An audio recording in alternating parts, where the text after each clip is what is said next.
주시는 하나님의 말씀은 골로새서 3장 18절에서 22절 말씀입니다. 아내들아 남편에게 복종하라. 이는 주 안에서 마땅하니라. 남편들아 아내를 사랑하며 괴롭게 하지 말라. 자녀들아 모든 일에 부모에게 순종하라. 이는 주 안에서 기쁘게 하는 것이니라. 아비들아 너희 자녀를 노엽게 하지 말지니 낙심할까 함이라. 아멘. 오늘은 어버이주일이면서 동시에 우리가 가정주일로 지키는 날입니다.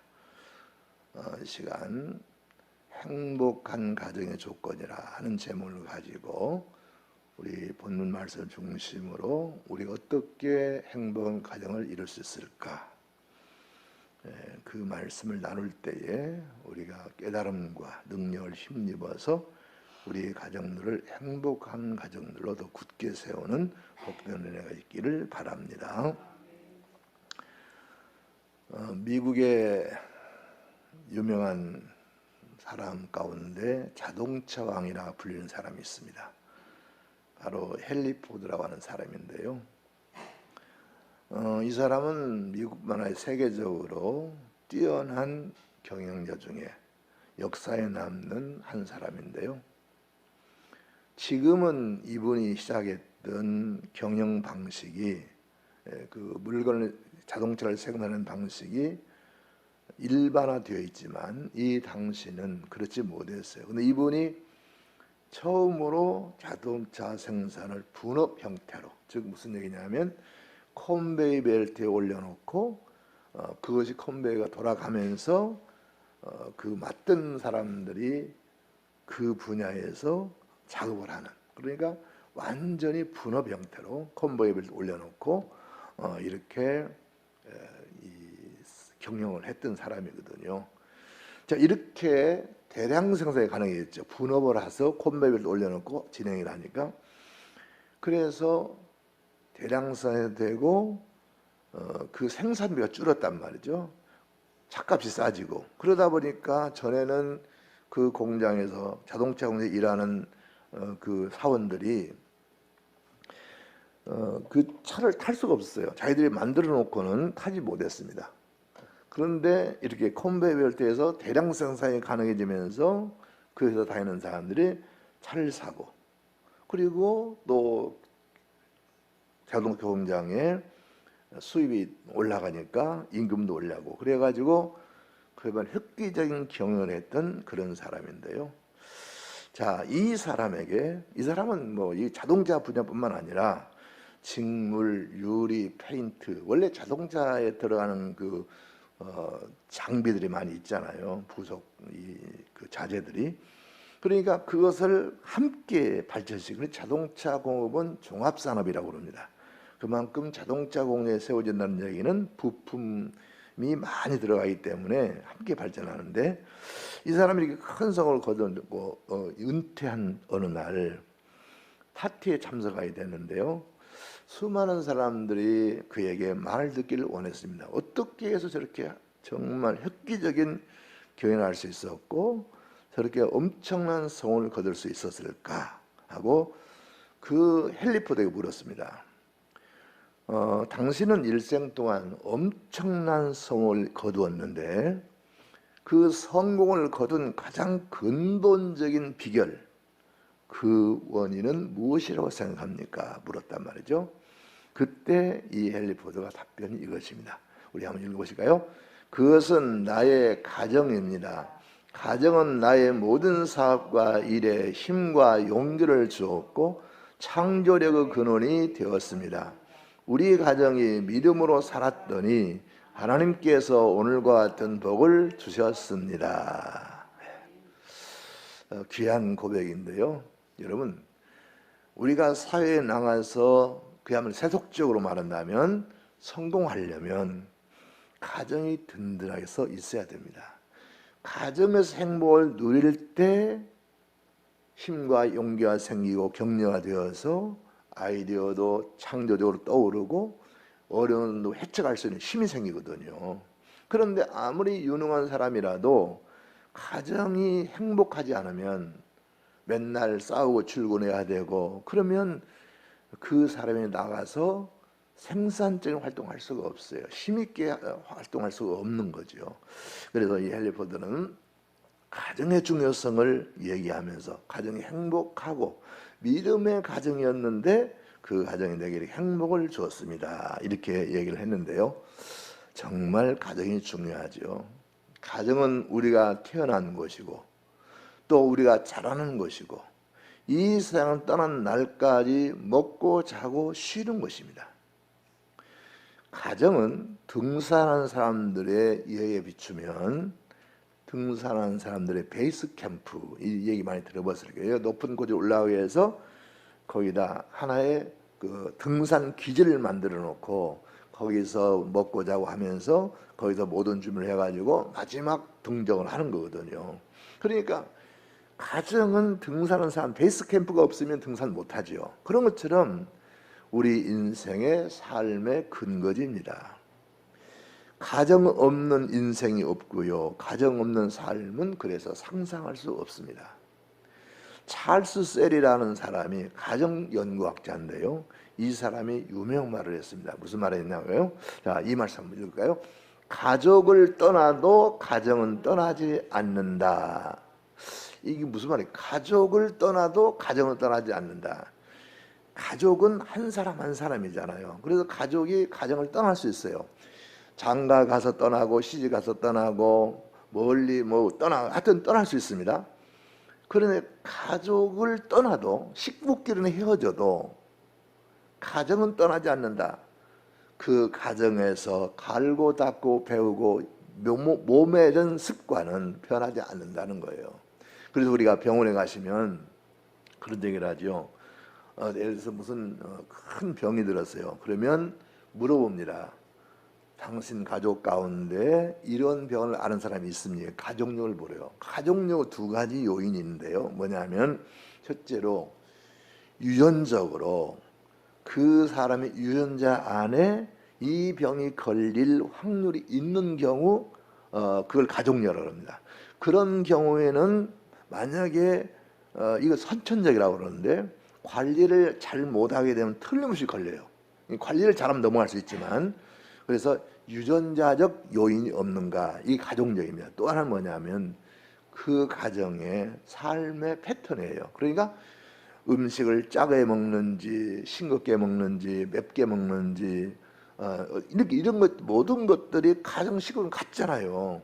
식구들이 다 그게 틀리면 어떻게 그 한 식탁에도 밥을 먹겠어요? 결국 주부가 짜게 하는 집의 식탁은 모든 사람이 짜게 먹는 것이고 싱겁게 하면 싱겁게 먹는 그런 거거든요. 그래서 그런 유전적 요인이 아니라도 그 가정에 오랜 동안 함께 살면서 쌓이고 쌓인 그것들이 가족이 된다는 거죠. 그런 면에서 가족을 떠나도 가정은 떠나지 않는다는 얘기는 가정이 얼마나 우리 인생에 절대적인 영향을 미치는가 하는 것을 알 수가 있습니다. 그래서 가정은 소중하고요. 그래서 가정을 바로 세워야 되는 줄로 믿습니다. 여러분, 이 표를 한번 보시면요, 이게 이제 2020년, 그래 작년에 발표된 건데요, 제 작년 통계라고 볼 수 있죠. 여기 보면은 우리 사회가 완전히 하락세로 가는 거. 그러니까 만약에 장이 있다면 그 장이 파해지는, 나라가 쇠멸되어 가는, 그러니까 쇠퇴해 가는 그런 과정을 알 수 있는데요. 1인 가구가 대표적인 경우 1인 가구인데요. 1인 가구가 2000년도에는 15.5%예요. 1인 가구 누가 혼자 사는 집. 옛날에는 혼자 사는 경우가 되게 자녀가 없는 경우, 자녀와 또 별거하는 경우, 혼자 사는 경우가 많았는데 요즘은 그런 경우보다도 어떤 경우냐면 처녀 총각들이 결혼 안 하고 혼자 사는 거예요. 그게 대부분이에요. 그런데 그 1인 가구가 2000년도에는 15.5%, 1000가구다 그러면 1000가구 가운데서 155가구가 혼자 사는 가구였어요. 그런데 이 작년 통계에 의하면 2019년이죠. 2019년 내용을 보면은 30.2%입니다. 그러니까 1000가구 가운데 302가구가 혼자 사는 집이에요. 이건 뭐라 하냐면, 물론 혼자 살아도 그 가정이나 말씀, 혼자 사는 가정은 식구가 있어야 되는데 혼자잖아, 혼자. 결국 가정이 깨져간다는 거예요.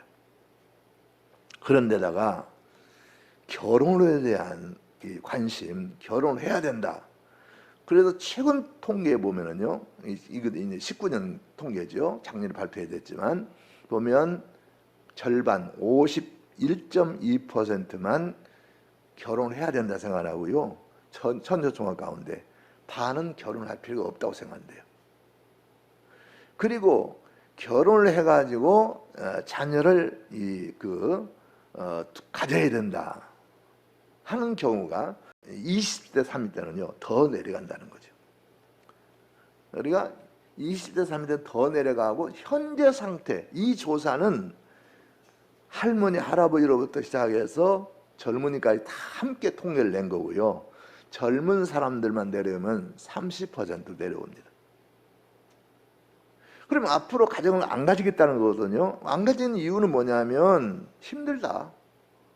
자녀 키우기가 힘들고 그리고 내 꿈을 이룰 수가 없다. 그런 겁니다. 그러면 이렇게 계속해서 결혼 안 하고 결혼을 해도 자식을 안 낳고 그렇게 되면 우리나라는 존재할까요? 못할까요? 나중에 없어지는 거죠. 그렇죠? 이 땅에는 사람이 살게 누가 살겠습니까? 저 마호메 교회들, 그 사람들은 한없이 나니까 그 사람들은 들어와 살지 결국 이 땅에 우리와 우리 후손은 없어져 가는 거죠. 나라가 완전히 쇠락해 가는 거죠. 안타까운 일이고요. 그리고 이혼에 대한 얘기도 보면 100명 가운데 16.8이니까 1000명 가운데 168명은 이혼할 수 있으면 해라 이런다는 거죠. 그게 이제 변화된 게 뭐냐면 옛날에는 이혼한다 그러면 부모들이 자꾸 말렸어요. 말렸는데 요즘에는 이혼한다 그러면 이혼해라 그런대요. 그러니까 결국은 우리 사회가 지금 완전 쇠퇴의 길로 접어들고 있다 하는 것을 알 수 있는데, 이 얘기는 뭐냐면 절대적으로 인생에 영향을 미치는 가정이 위험한 수준에 와 있다는 거예요. 점점점 위험한 길로 내려가고 있다는 거예요. 가정이 무너지는 소리를 말해주고 있다는 얘기죠.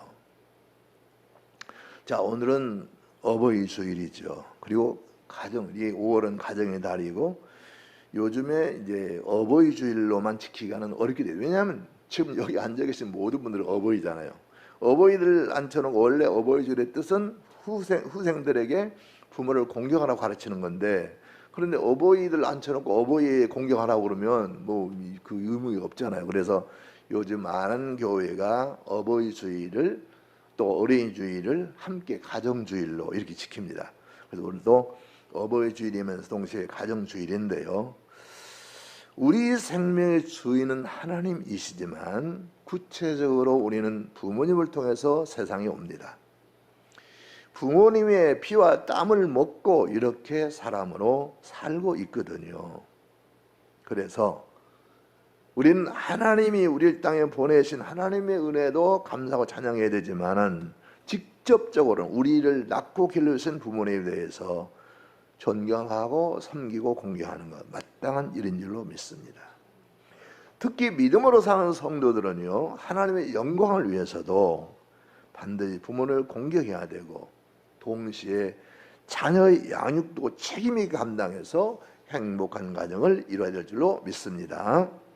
세계적인 그 인물 가운데 문학사적으로 유명한 분이 있습니다. 이분은 물론 과학자이기도 철학자이기도 하고 정치가이기도 합니다. 독일의 재상을 지낸 분인데 잔 볼프강 폰 괴테라는 사람이 이런 얘기를 했어요. 정말 유명한 말입니다. 저는 이 말을 즐겨 쓰는데요. 우리 이 말 한번 읽어볼까요? 임금이든 백성이든 가정에서 행복한 자가 가장 행복한 자이다. 아멘. 여러분, 가정이 행복하지 않으면 결코 행복한 인생을 살 수가 없어요. 그래서 가정의 행복을 누리는 사람이 행복한 사람인데요, 행복하게 살려면 가정이 행복해야 되겠죠. 행복 가정이 돼야 되는 거죠. 자, 가정이 행복하면 그 사회가 행복합니다. 그리고 그 나라가 행복합니다. 우리나라가 지금 굉장히 혼란하잖아요. 그게 왜 그러냐 하면 개인들이 행복은 가정을 이루지 못하는 거예요. 가정적으로. 가정에서 행복한 사람들이 나가서 아 소리를 못 지르는 거거든요. 그런데 오늘 우리 사회는 지금 여러분 얼마나 소위 여론이라는 것이 흉악한지요. 정말 흉악한 시대에 살고 있어 우리가. 뉴스를 보기 싫을 정도잖아요. 요즘 얼마나 험한지. 그게 왜 그러냐면 가정들이 깨져서 그러는 거예요. 자, 행복한 가정을 세워야 그 사회 행복하고 나라가 행복해지고 나도 행복해진다.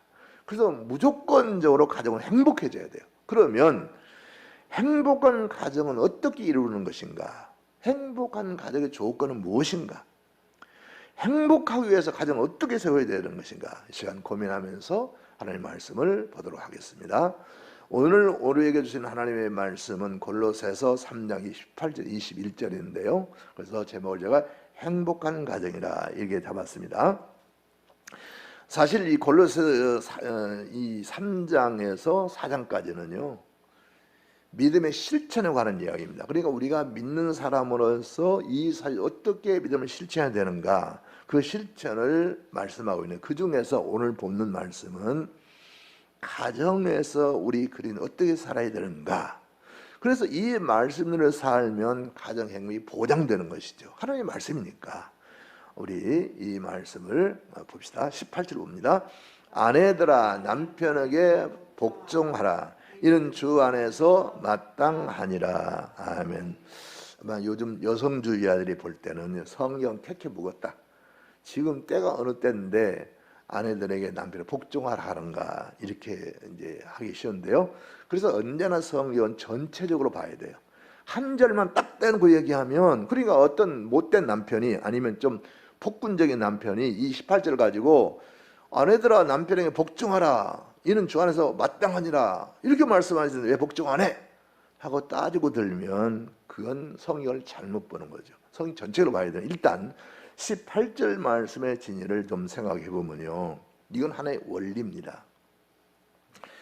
남자와 여자는 동등합니다. 인간이라고 하는 하나님의 형상이라는 본질적인 면에 있어서 그 존재에 있어서나 인격적인 면에 있어서 동등합니다. 차별이 없어요. 그러나 동등한 남자와 여자가 가정을 꾸리게 될 때는 질서가 필요합니다. 여러분 그러잖아요. 수도꼭지가 있는데 물을 먹으러 가야 되는데 혼자 먹을 때는 상관없어요. 근데 물을 먹을 사람 두 사람이 필요하다 하면 줄을 서야 되잖아요. 누가 먼저 먹을 거 누가 나중에 먹을 거 질서가 필요하잖아요. 가정도 마찬가지. 가정은 하나의 사회거든요. 그러다 보니까 사회는 질서가 필요하단 말이죠.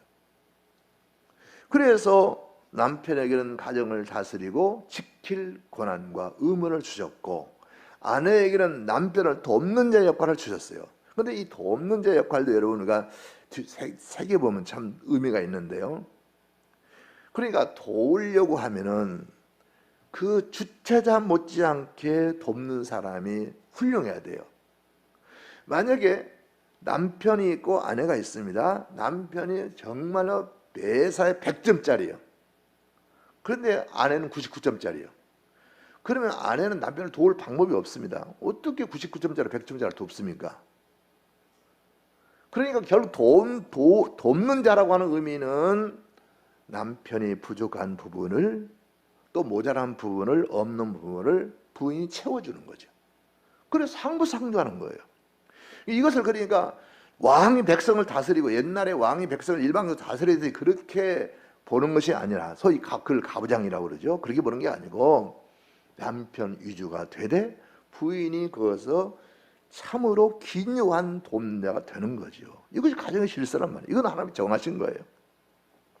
그래서 우리는 돕는 자로서 아내들이 그 책임을 다해야 되는데요. 자, 이것이 주 안에서 마땅하니라 그랬잖아요. 마땅하다는 얘기는 이것은 하나님이 정한 질서라는 거예요. 이것은 변할 수 없는 진리라는 거예요.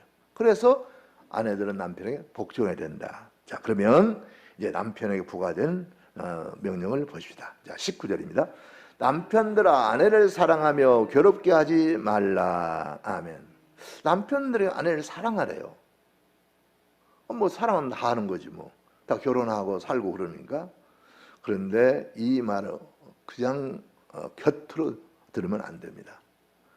여기서 아내를 사랑하라고 하는 이 사랑이란 단어가 중요한데요. 여러분 보통 남편과 아내, 부부간의 사랑을 에로스라고 해요. 에로스라고 하거든요. 그런데 여기서 사용한 이 사랑은요, 에로스가 아니에요. 아카페, 아카페. 아카페가 뭐예요? 하나님이 우리를 사랑하는 희생의 사랑을 아카페라고 합니다. 그러니까 남편들이 아내를 사랑할 때 에로스적인 사랑이 아니라 하나님이 우리를 대신해서 독생자를 주셔서 우리 죄를 지고 가시게 하신 희생의 사랑으로 아내를 위해서 희생하는 삶을 살라는 거예요. 그리고 괴롭게 하지 말라. 아내를 힘들게 하지 말라. 짜증나게 하지 마라. 그런 얘기거든요. 자, 그러면 이 18절과 19절을 우리가 섞어서 말씀을 보면은 어떤 겁니까? 남편의 일방적인 권리를 주장하는 말씀입니까? 아니면 아내는 남편 밑에 있어야 한다는 얘기입니까? 그런 차원의 문제가 아니고요.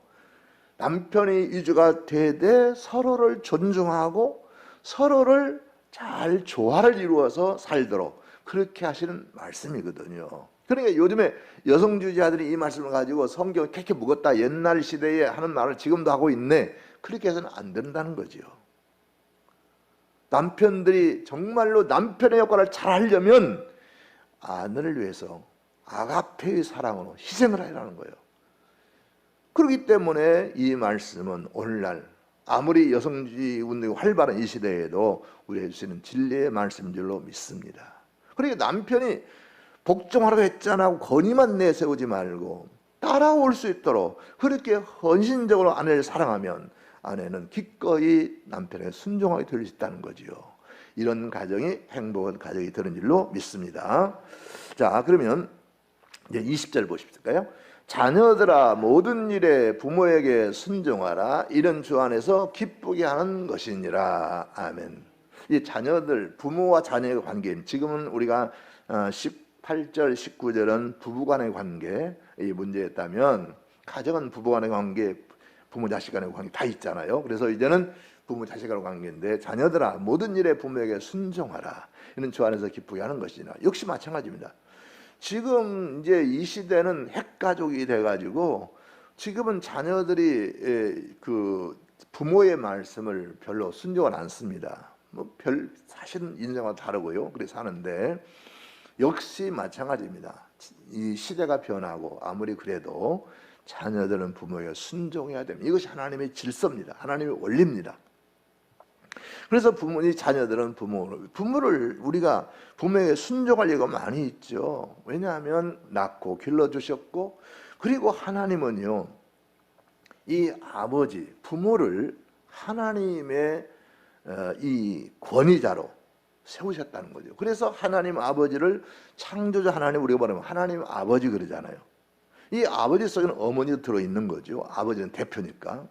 그러니까 부모님을 하나님의 대리자로 가정에서는 세우셨다는 거예요.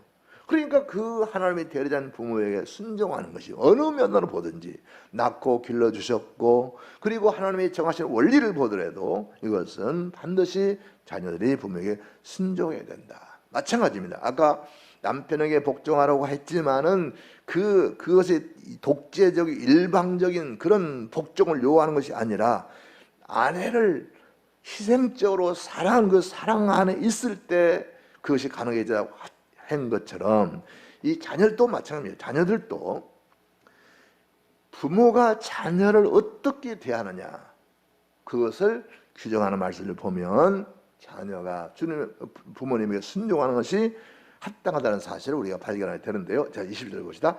아비들아 너희 자녀를 노엽게 하지 말지니 낙심할까 함이라. 아멘. 아비들아, 이 부모에게 얘기합니다. 너희 자녀를 노엽게 하지 말라. 노엽게 한다. 이 말은요, 자식들에게 짜증나게 하지 말라는 거예요. 내가 부모인데, 내가 더 많이 살아서 아는데, 내 경험자인데, 너 내가 다 주워서 살고 있잖아? 네가 나 아니면 어디서 나왔어? 이런 식으로 짜증나게 하지 말고 합리적으로 부모의 권위를 가지고 사랑을 가지고 합당하게 자녀를 대하라는 거예요.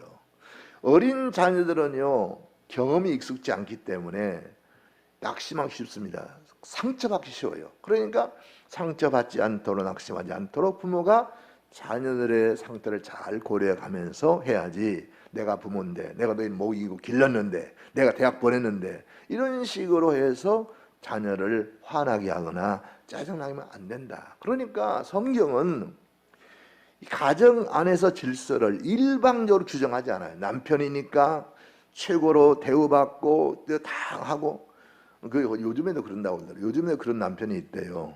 직장에 퇴근하고 들어오면 신발, 양말 벗어 던지고, 그리고 물 가져오세요. 리모컨 가져오, 그 존댓말도 안 하겠죠.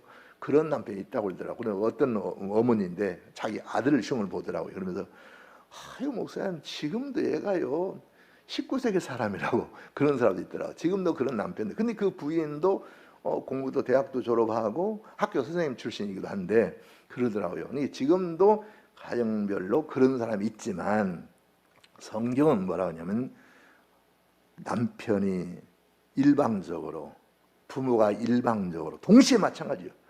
자식들도 일방적으로, 아내들도 일방적으로 하지 말고 서로 질서를 지키면서 존중하면서 이해하는 태도를 가지고 가정을 이루어야 된다. 그럴 때 그 행복하다는 말씀이거든요. 저는 오늘 이 시간에 이 말씀을 가지고 세 가지로 정리를 했는데요. 이 말씀이 주는 교훈들이 무엇인가 하는 것인데요. 자, 우리 첫째 봅시다. 하나님을 주인으로 모시는 가정입니다. 아멘. 자, 지금 주님이 우리에게 가정 질서를 만들고 계시잖아요. 말씀하고 계시잖아요. 그러니까 주님을, 우리 하나님을 주인으로 삼는 가정은 이 말씀에 기초해야 된다는 거죠. 하나님이 가정을 만드셨고 인류의 행복을 가정에서 찾도록 기획하셨습니다. 그래서 우리가 행복하려고 하면 하나님의 주인 삼고 말씀으로 그 가정에 세워져야 되는 겁니다. 자, 오늘 말씀은 그냥 쭉 한번 읽어봅시다. 아내가 되신 여러분, 남편에게 순종하십시오. 이것이 주님 안에서 합당한 일입니다. 남편이 되신 여러분, 아내를 사랑하십시오. 아내를 모질게 대하지 마십시오. 자녀가 되신 여러분, 모든 일에 부모에게 복종하십시오. 이것이 주님을 기쁘시게 하는 일입니다. 아버지가 되신 여러분, 여러분의 자녀들을 격분하게 하지 마십시오. 그들의 길을 꺾지 말아야 합니다. 아멘. 이게 성경 말씀 같지가 않죠. 요즘 새로 번역된 표준 서번역 성경입니다. 이 요즘 새로 번역된 성경 읽으시면요, 피부에 와닿아요, 말씀이. 그냥 우리 예배용 성경이 아니고. 그래서 여러분, 가정에서는 일방통이 없어요. 남편이니까 일방통행. 남편들이 돈을 많이 벌어오는 유능한 남편의 경우에 집안에서 왕노로 달라고 그래요. 근데 그런 만큼 아니에요. 남편이 돈을 별로 못 벌어오고 아내가 돈을 많이 벌어오면요, 아내가 왕노로 달라고 그래. 실제 그런 집들이 있습니다. 그리고 자녀들도 마찬가지요. 부모는 유능하지 않은데 자녀들이 잘 되면 자녀들이 다 집을 다 끌고 가는 것처럼 그렇게 하는 게 있는데요. 그게 아닙니다.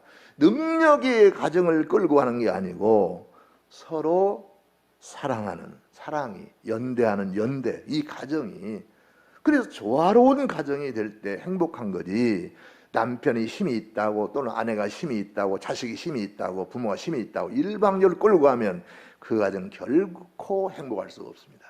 그래서 오늘 첫째, 제가 우리가 행복한 일을 하면 하나님을 주인 삼고 그 주인의 말씀에 기초에 살아갈 때 그 가정이 행복할 수 있다는 거죠. 이 가정 안에서 모든 부모들이, 모든 가정 식구들이, 모든 아내와 자녀들이 함께 이 창조의 원리 안에서 말씀 중심으로 서로를 이해하고 서로를 격려하면서 살아가는 이 가정이 행복한 가정. 그러기 위해서는 하나님 주인 삼아야 된다. 주인이 남편이 되면 안 돼요. 주인이 부인이 되면 안 돼요. 주인은 부모가 되면 안 됩니다. 주인 누가 돼야 돼요? 하나님이 돼야 돼요. 하나님이 주인 될 때 그 하나님의 질서 안에서 우리 행복하게 될 줄로 믿습니다. 자, 둘째 보실까요? 가족 간 배려가 있는 가정입니다. 아멘. 저는요 이 말씀에 이런 생각을 했어요. 가정을 만약에 한 집으로 생각한다면, 건축하는 집으로 생각한다면 하나님을 주인 삼는 경우는 튼튼한 집을 지은 것처럼, 기초도 튼튼하고 다 튼튼해진 것처럼 좋은 집을 짓는 것으로 한다면, 이 가족간 배려라고 하는 것은요, 이것은 그 집안에 들어있는 가구들, 등물들, 그러니까 우리가 살림살이 하다 보면 집을 짓고 나면 다 살림적으로 들어가잖아요. 그런데 여러분, 언밸런스가 있잖아요. 언밸런스가 뭐냐면 집은 깨끗하게 잘 지어놨어요. 그런데 거기 들어가는 이 살림 도구들이 깨끗하고 절제 있게 들어가야 되는데 뭐 아무렇게나 쌓아놓은 듯이 들어가서 그래 버린다면 겉은 번지르해 보이지만 그 집이 실속이 없을 거 아니겠습니까? 그래서 이 살림 도구, 잘 정비되고 정돈된 살림 도구가 배려와 같은 것이다, 이런 말씀하는데요. 사실은요, 사랑이 별겁니까? 배려예요, 배려. 아내를 배려하고 남편을 배려하고 자식을 배려하고 부모를 배려해요. 배려가 사람을 흐뭇하게 하고 감동시키고 살만하게 만들거든요. 배려가 얼마나 중요한지 몰라요. 우리말에 그런 말 있잖아요. 입장 바꾸는 거 생각해봐, 그렇지? 그래, 이게 배려하는 거예요. 남편의 입장에서 생각해보고, 아내 입장에서 생각해보고, 자식의 입장에서 생각해보고, 부모 입장에서 서로 간의 입장을 바꾸어서 생각해보면 우리가 협조 안 하고, 그리고 사랑 안 하고 돕지 않을 이유가 없거든요. 그래서 정말 역지사지로 입장을 바꾸는 걸 생각하는 그런 자가 필요한데요. 얼마 전에 TV를 보다가 이런 얘기를 들었는데, 28세에 청산과부가 된 그 어머니가 있었어요. 근데 그 아기들이 어리겠죠. 28세가 남편이 죽었으니까 어리겠죠. 그래서 그때는 그저 이 아들 딸 하나씩 있는데 둘이죠. 이걸 그냥 기르느라고 공부시키고 학교 보내 그러느라고 정신없이 살았어요. 살다 보니까 이제 애들이 커서 딸은 둘째고 아들은 첫째인데, 아들은 고등학교 다니고 딸은 중학교 다니는 거예요. 그런데 이 청산 과부에게 좋은 남자가 생겼어. 콘처가 생겼는데, 그래서 이제 자기들이 의논을 했대요. 야, 이런 분이 있는데 내가 재혼을 했으면 하는데 어떻게 생각하느냐 그랬더니, 딸은 확실히 여자들이 좀 도량이 넓은 것 같아. 딸은 뭐냐면 그러시라고, 재혼하시라고 흔쾌하게 그러는데, 아들은 반대하더래요. 그래서 단호하게 반대하더래요. 뭐냐면 동생이 자기 말 안 하고 동생이 시집갈 때까지는 재혼하지 마십시오, 그런 얘기를 하더라는 거예요. 그러니까 아들이 반대하니까 재혼을 안 했어요.